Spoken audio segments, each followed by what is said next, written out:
여러분 안녕하세요. 오늘은 중국 베이징 신종 코로나 바이러스 상황과 결혼 이민자 배우자와 혼인이 단절되더라도 자녀를 직접 양육할 수 있도록 제도 개선에 대해 말해드리겠습니다.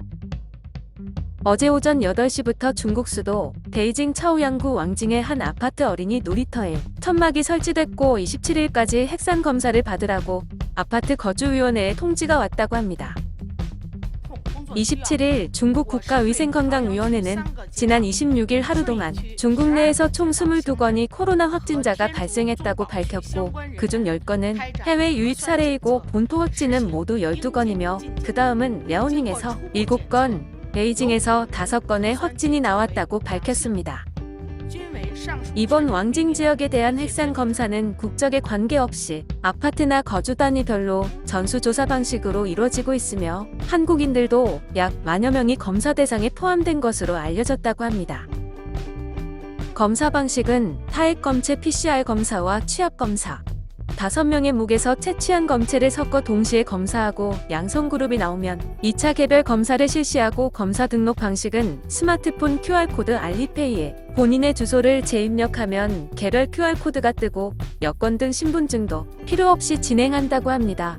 단 6세 미만 어린이들은 제외된다고 합니다. 이로써 왕징 30만 명이 핵산 검사에 돌입했고 일전에는 베이징 순위구에서도 확진자가 추가로 5명이 나왔다고 합니다. 비상이 걸린 베이징시는 시민들에게 1월 1일과 설 연휴 동안 베이징을 떠나지 말라고 권고했다고 합니다. 다음은 한국 내에서 자녀를 직접 양육하는 경우 거주 F2 자격으로 안정적으로 체류할 수 있도록 제도를 개선한 데 대해 말해드리겠습니다. 법무부에 따르면 국민인 배우자와 혼인이 단절된 후에도 국민인 배우자와의 사이에서 출생한 자녀를 성년이 될 때까지 국내에서 직접 양육한 외국인 부모에 대해 국내에 형성된 생활 기반, 자녀와의 유대감 등을 고려해 안정적으로 체류할 수 있도록 제도를 개선한다고 밝혔습니다.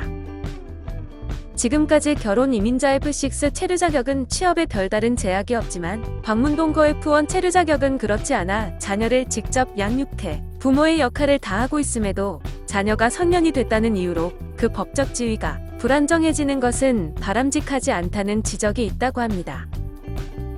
이에 정부는 국내에서 자녀를 직접 양육한 경우 자녀가 성년이 되더라도 체류에 대한 불안 없이 안정적으로 체류할 수 있도록 거주 F2 자격을 부여한다고 합니다.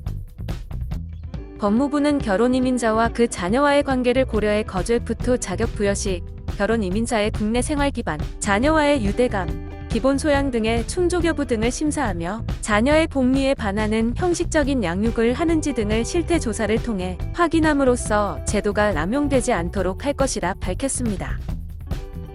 정부 관계자는 결혼 이민자와 그 자녀가 가정이라는 울타리 안에서 건강하고 행복한 삶을 살 수 있도록 지원을 계속하고 건전한 가족 문화가 정착될 수 있도록 최선을 다하겠다고 하네요.